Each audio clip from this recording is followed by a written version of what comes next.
Hi everyone, in this video I'm going to show you how to use a loop turner. Now this is super handy for turning things like spaghetti straps. So I've just got some example spaghetti straps here. And here's a bias cut dress I did where you can see they've got some lovely spaghetti straps on top. Now what will make doing these spaghetti straps so much easier is if you have one of these loop turners. So I'm going to show you how I use them. Now when you're doing spaghetti straps, you want to cut your fabric on the bias.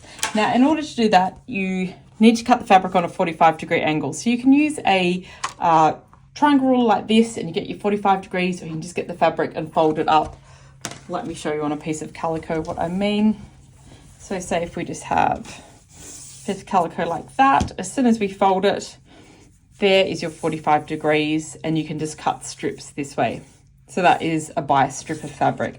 So the reason why we want to do spaghetti straps on the bias is they turn much easier and they've got a bit of give with them, which is what you want on a spaghetti strap.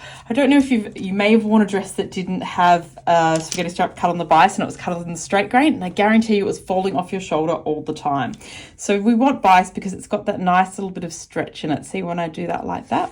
So there's that stretch. So I tend to cut my bias strips about 2.5 centimeters, so 2.5 centimeters wide, and then we take it to the machine and we fold it over.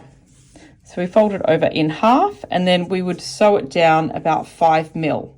Now I don't have a prepared black one for you, and it is a little bit hard to see, so I will do it with calico. But I will say when you're using a slinkier black, any kind of slinkier fabric, sorry, it doesn't need to be black, but anything shinier and slinkier, it is far, far easier to turn. So wish me luck in doing it with the calico version here. So this was a 2.5 centimeter bias strip. So here's a 2.5 centimeter. You can see it's got that lovely stretch to it. I took it to the machine and I folded it over, and then I've sewn it about 5 mil in. Now you can sew it depending on how thick or thin you want the spaghetti strap. Obviously, you're going to change your strips if you wanted a wider strap or a skinnier strap.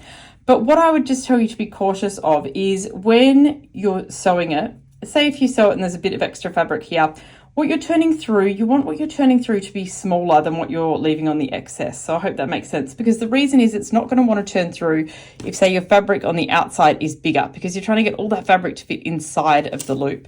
So if you sew it and it looks about even, just trim off a few mil along this side, because we want that side to be a few mil less, because you can see there's the fold. So we're actually trying to fit this fabric on that side into the fold. So you want it to be a little bit less so it turns through a bit easier.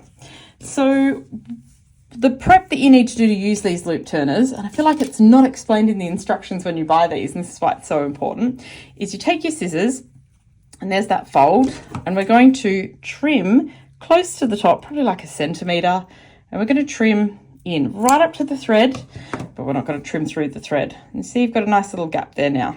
Opens out. So then we'll take our loop turner, and these do come in different lengths. It really depends on the length of your strap.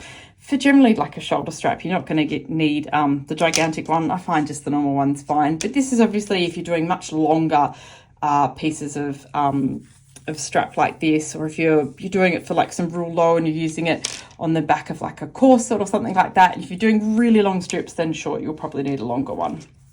So then you're just going to push the, oh sorry, I should have explained. So what the loop turn looks like, it's got a little hook at the top, it's got a little latch. So this is also called a latch hook, if any of you have ever done latch hooking.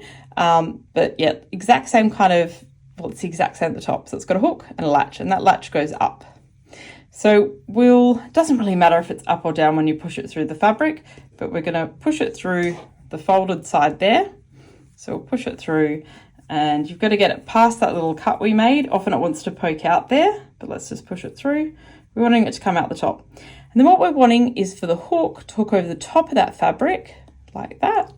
And then we're wanting that little latch to poke out, and I think it's doing it perfectly. We're wanting that little latch to poke out the bit that we cut. Then you're wanting the latch to join up to the hook, and then you're going to pull it through. Now this is a bit that can sometimes be a little bit hard. Feels like this one's coming through quite nicely though. And like I said, when you use a lining or something slinkier, a chiffon, anything other than a woven, it will come through much nicer than this calico. But this is moving quite smoothly. So I can feel that it's in there and it's pulling through, you just keep wiggling it up like that, and that is going to pull through the spaghetti strap. So that's all you do for the loop turner. Then you can unhook it at the end, and your spaghetti strap or your button loop, or whatever you're wanting to use this for, is done. And you just want to smooth it out a bit. You see it'll look quite wrinkled. You don't want to press it with the iron here. You can put it on your ironing board and use the iron to steam it and put some steam on it to sort of get that twisting gone, but you don't want to press it flat. It'll just make it look really flat and not nice. We sort of love the way the bias looks and that sort of fullness it's got to this lovely spaghetti strap. So that is how you use a loop turner. So remember, always cut your strips on that 45 degree. Don't try it with a straight grain. Your shoulder straps won't stay on, and it will be almost impossible to pull through. You will be able to, but look, it's much easier on a bias strip. So cut them down to 2.5, take it to the machine, fold it over, sew it down about 5 mil. Make sure that the fabric, I guess the excess fabric that you're pulling through is a bit slimmer than the spaghetti strap, because otherwise it's going to be too hard to pull through.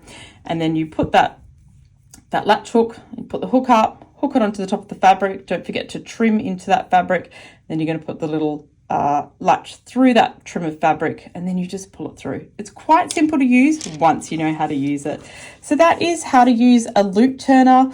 I highly recommend them for spaghetti straps. It just takes, it's a lot easier than doing it with a safety pin, but also you can't get this lovely fine kind of spaghetti strap with a safety pin. You can see how fine that one is. That looks beautiful, and it looks really lovely on that bias dress that I have done. So if you want to elevate your sewing and have some beautiful spaghetti straps or button loops on the back of your top, I highly recommend you getting a loop turner, cutting some bias strips and having a go with this. We've got the back or the front of my dress there. That's the front. So I just want to show you those shoulder straps again. They look beautiful. They've got a really nice amount of stretch to them. So that is how to use a loop turner, with a few tips and tricks about making sure the straps are on the bias. Thanks. Bye.